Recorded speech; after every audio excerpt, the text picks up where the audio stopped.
ಸಿದ್ದರಾಮಯ್ಯನವರು ನನ್ನ ಎದುರುಗಡೆ ಬರಬೇಕು ಡಿಬೇಟಿಗೆ. ಸಂಸ್ಕೃತಿ ಅಂದರೆ ಏನು, ಯಾವುದು ಸಭ್ಯತೆ, ಇದರ ಎಲ್ಲದರ ಬಗ್ಗೆ ನಾವಿಬ್ಬರು ಚರ್ಚೆ ಮಾಡಬೇಕು ಜನರ ಎದುರುಗಡೆ, ಸಾರ್ವಜನಿಕರ ಎದುರುಗಡೆ. ಅದು ಜನ ಪ್ರತ್ಯಕ್ಷವಾಗಿ ನೋಡಬೇಕು. ಎಲ್ಲೋ ಕುತ್ಕೊಂಡು ಅಥವಾ ಎಲ್ಲೋ ಸಭೆಗಳಲ್ಲಿ ಕೊಡೋದಲ್ಲ, ನನ್ನ ಎದುರುಗಡೆ ಬರಬೇಕು ಸಿದ್ದರಾಮಯ್ಯನವರು. ಸಂಸ್ಕೃತಿ ಬಗ್ಗೆ ಮಾತಾಡ್ತಾರೆ, ಸಭ್ಯತೆ ಬಗ್ಗೆ ಮಾತಾಡ್ತಾರೆ. ನಮ್ಮ ಪ್ರಧಾನಮಂತ್ರಿಗಳ ಬಗ್ಗೆ, ನರೇಂದ್ರ ಮೋದಿಯವ್ರ ಬಗ್ಗೆ, ಅಮಿತ್ ಶಾ ಬಗ್ಗೆ, ಯಡಿಯೂರಪ್ಪನವ್ರ ಬಗ್ಗೆ, ಹಿಂದುತ್ವದ ಬಗ್ಗೆ, ದೇವಸ್ಥಾನಗಳ ಬಗ್ಗೆ ಅಸಭ್ಯವಾಗಿ ನಡ್ಕೊಂಡಿರ್ತಕ್ಕಂಥವ್ರು ಮೊದಲು ಯಾರು? ನಾವೇನು ನಡ್ಕೊಂಡಿದ್ವಾ? ನಮ್ಮ ಬಗ್ಗೆ ಅಷ್ಟೊಂದು ಕೀಳಾಗಿ ಹೇಳ್ತಕ್ಕಂಥ ಅವಶ್ಯಕತೆ ಏನಿತ್ತು?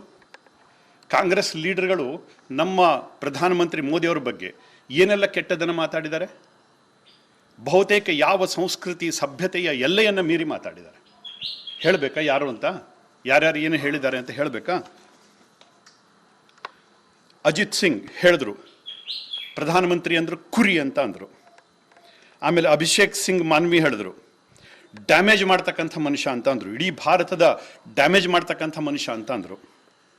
ಆಮೇಲೆ ಸಮಾಜವಾದಿ ಪಾರ್ಟಿ ಲೀಡರ್ ಹೇಳಿದ್ರು, ಅಜಮ್ ಖಾನ್ ಹೇಳಿದ್ರು, ಅವ ಒಂದು ಪಪ್ಪಿ ಅಂತ ಅಂದರು, ಅತ್ಯಂತ ಜಾತೀಯವಾದಿ ಅಂತ ಕರೆದ್ರು. ಆಮೇಲೆ ಬೇನಿ ಪ್ರಸಾದ್ ವರ್ಮಾ ಅಂತ ಕರೆದ್ರು, ಪ್ರಧಾನಮಂತ್ರಿಗಳನ್ನ ಕೊಲೆಗಡುಕ ಅಂತ ಕರೆದ್ರು. ಆಮೇಲೆ ಸಲ್ಮಾನ್ ಖುರ್ಷಿದ್ ಅವ್ರನ್ನ ಕಪ್ಪೆ ಅಂತ ಕರೆದ್ರು, ಮಂಗ ಅಂತ ಕರೆದ್ರು, ನಪುಂಸಕ ಅಂತ ಕರೆದ್ರು. ಪಿ ಚಿದಂಬರಂ ಹೇಳಿದ್ರು, ಅತ್ಯಂತ ದೊಡ್ಡ ಸುಳ್ಳುಗಾರ ಅಂತ ಪಿ ಚಿದಂಬರಂ ಕರೆದ್ರು. ಆಮೇಲೆ ಶರದ್ ಪವಾರ್ ಹೇಳಿದ್ರು, ಇವ್ರನ್ನ ಹಿಟ್ಲರ್ ಅಂತ ಕರೆದ್ರು. ಕಾಂಗ್ರೆಸ್ ಲೀಡರ್ಗಳು ಬಹುತೇಕ ಎಲ್ಲರೂ ಕೂಡ ಮೋದಿ ಅವರನ್ನ ಹಿಟ್ಲರ್ ಅಂತ ಕರೆದ್ರು. ಇದೆಲ್ಲದಕ್ಕೂ ದಾಖಲೆಗಳಿದೆ, ಎಲ್ಲದಕ್ಕೂ ದಾಖಲೆಗಳಿದೆ, ಮೀಡಿಯಾದ್ದೇ ದಾಖಲೆಗಳಿದೆ ಇದರಲ್ಲಿ. ಆಮೇಲೆ ಹಾಜಿ ಯಾಕೂಬ್ ಹೇಳಿದ್ರು, ಇವರೊಬ್ರು ಪ್ರೆಡೇಟರ್ ಅಂತ ಕರೆದ್ರು, ಟೈರಾಂಟ್ ಅಂತ ಕರೆದ್ರು. ಆಮೇಲೆ ಕರ್ನಾಟಕ ಚೀಫ್ ಮಿನಿಸ್ಟರ್ ಸಿದ್ದರಾಮಯ್ಯ ಕರೆದ್ರು, ಮಾಸ್ ಮರ್ಡರರ್ ಅಂತ ಕರೆದ್ರು. ಇವರಿಗೆ ಏಕವಚನದಲ್ಲಿ, ಎಲ್ಲರೂ ಏಕವಚನದಲ್ಲೇ ಮಾತಾಡಿದ್ದಾರೆ. ಸಿದ್ದರಾಮಯ್ಯನವರಿಗೆ ಮತ್ತು ಕಾಂಗ್ರೆಸ್ ಲೀಡರ್ಸ್ಗಳಿಗೆ ಇಲ್ಲದೇ ಇರತಕ್ಕಂಥ ಸಭ್ಯತೆಯ ಪಾಠ ಇವತ್ತು ಬಿಜೆಪಿಗೆ ಯಾಕೆ? ಯಾರು ನನ್ನ ಮಾತನ್ನು ಒಪ್ಕೊಂತಾರೋ ಬಿಡ್ತಾರೋ ಪ್ರಶ್ನೆ ಇಲ್ಲ, ಆದರೆ ನನ್ನ ಪ್ರಧಾನಮಂತ್ರಿ, ನನ್ನ ಧರ್ಮ, ನನ್ನ ದೇಶ, ನನ್ನ ನಿಲುವು ಇದು. ಇದರಲ್ಲಿ ಯಾವುದೇ ಹಿಂಜರಿಕೆಯ ಅವಶ್ಯಕತೆಯೇ ಇಲ್ಲ. ಅಷ್ಟಕ್ಕೆ ಮುಗಿದಿಲ್ಲ. ಜಯರಾಮ್ ರಮೇಶ್ ಹೇಳಿದ್ರು, ಪ್ರಧಾನಮಂತ್ರಿಗಳನ್ನ ಭಸ್ಮಾಸುರ ಅಂತ ಕರೆದ್ರು. ದಿಗ್ವಿಜಯ ಸಿಂಗ್ ಹೇಳಿದ್ರು, ಇವ್ರನ್ನ ರಾವಣ ಅಂತ ಕರೆದ್ರು. ಆಮೇಲೆ ಕಾಂಗ್ರೆಸ್ ಲೀಡರ್ ಮಣಿಶಂಕರ್ ಅಯ್ಯರ್ ಅವರನ್ನ ಹಾವು ಅಂತ, ವಿಷಸರ್ಪ ಅಂತ ಕರೆದ್ರು. ಅವರನ್ನ ಅತ್ಯಂತ ಕೆಟ್ಟ ಮುದಿ ಮನುಷ್ಯ ಅಂತ ಕರೆದ್ರು. ಇನ್ನೇನ್ರಿ ಹೇಳಿಸ್ಕೋಬೇಕು ನಾವು? ಇದು ಸಭ್ಯತೆನ? ಇದು ಸಂಸ್ಕೃತಿನ? ಇದು ಕಾಂಗ್ರೆಸ್ ಲೀಡರ್ಸ್ಗಳು ಎಲ್ಲರೂ ನನ್ನ ಎದುರುಗಡೆ ಬಂದು ನಿಂತ್ಕೊಳ್ಳಿ, ಸಂಸ್ಕೃತಿಯ ಪಾಠ ಏನು ಅಂತ ನಾನು ಹೇಳ್ತೀನಿ, ಮಾತಾಡೋದು ಹೇಗೆ ಅಂತ ನಾನು ಹೇಳ್ತೀನಿ. ನನಗೂ ಸಭ್ಯತೆ ಗೊತ್ತಿದೆ, ಸಂಸ್ಕೃತಿ ಗೊತ್ತಿದೆ. ಯಾರಿಗೆ ಯಾವ ಭಾಷೆಯಲ್ಲಿ ಮಾತಾಡಬೇಕೋ ಅದೇ ಭಾಷೆಯಲ್ಲಿ ಮಾತಾಡಬೇಕು.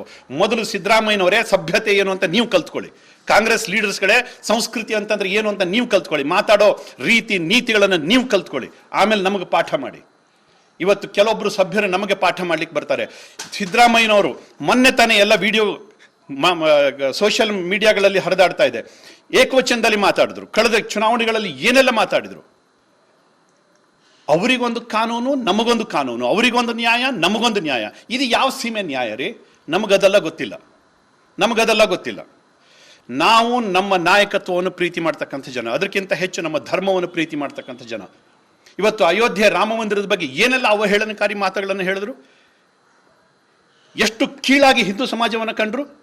ಅಂದ್ರೆ ಹಿಂದೂ ಸಮಾಜ ಅಂತಂದ್ರೆ ಇದೊಂದು ಬೇವರ್ಸಿ ಸಮಾಜನ ಇದು? ಇವ್ರ ಸಮಾಜದ ಜನಗಳಿಗೆ ಓಟೇ ಇಲ್ವಾ? ಅಲ್ಲಿರ್ತಕ್ಕಂಥ 15%, 20% ಜನರು ಓಟಿಗೋಸ್ಕರ ಇಷ್ಟೆಲ್ಲ ಜೊಲು ಸುರಿಸ್ತಾರೆ.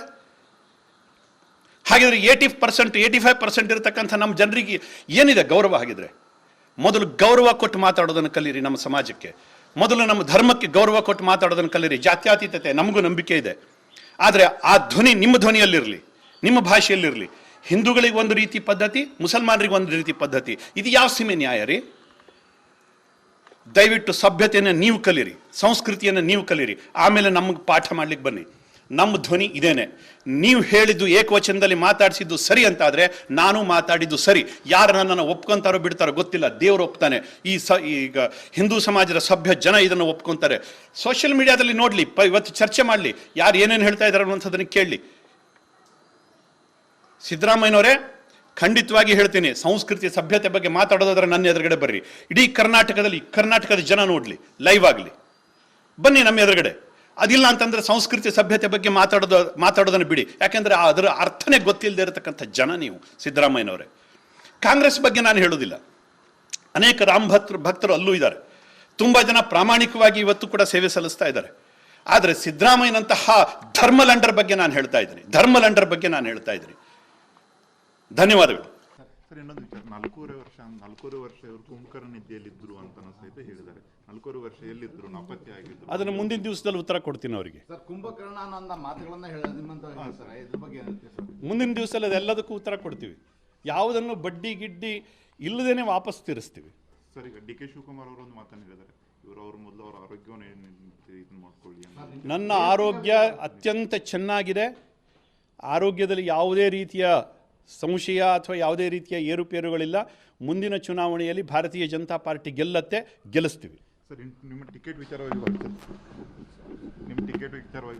ನನ್ನ ಟಿಕೆಟ್ ಬಗ್ಗೆ ಅವ್ರಿಗೆ ಯಾಕ್ರಿ ಚಿಂತೆ? ನನ್ನ ಟಿಕೆಟ್ ಬಗ್ಗೆ ನನಗೆ ಚಿಂತೆ ಆಗಬೇಕು. ಹೈಕಮಾಂಡ್ ಇದೆ, ಯೋಚನೆ ಮಾಡ್ತಕ್ಕಂಥದ್ದು ಹೈಕಮಾಂಡ್ ಇದೆ, ಪಾರ್ಟಿ ಇದೆ, ಲೀಡರ್ಸ್ಗಳಿದ್ದಾರೆ, ಅವ್ರಿಗೆ ಚಿಂತೆ ಮಾಡ್ತಾರೆ. ಬಾಕಿಯವ್ರಿಗೆ ಯಾಕ್ರಿ ತಲೆ ಬಿಸಿ? ಅವ್ರವ್ರ ಕೆಲಸ ನೋಡ್ಕೊಳ್ಳಿ.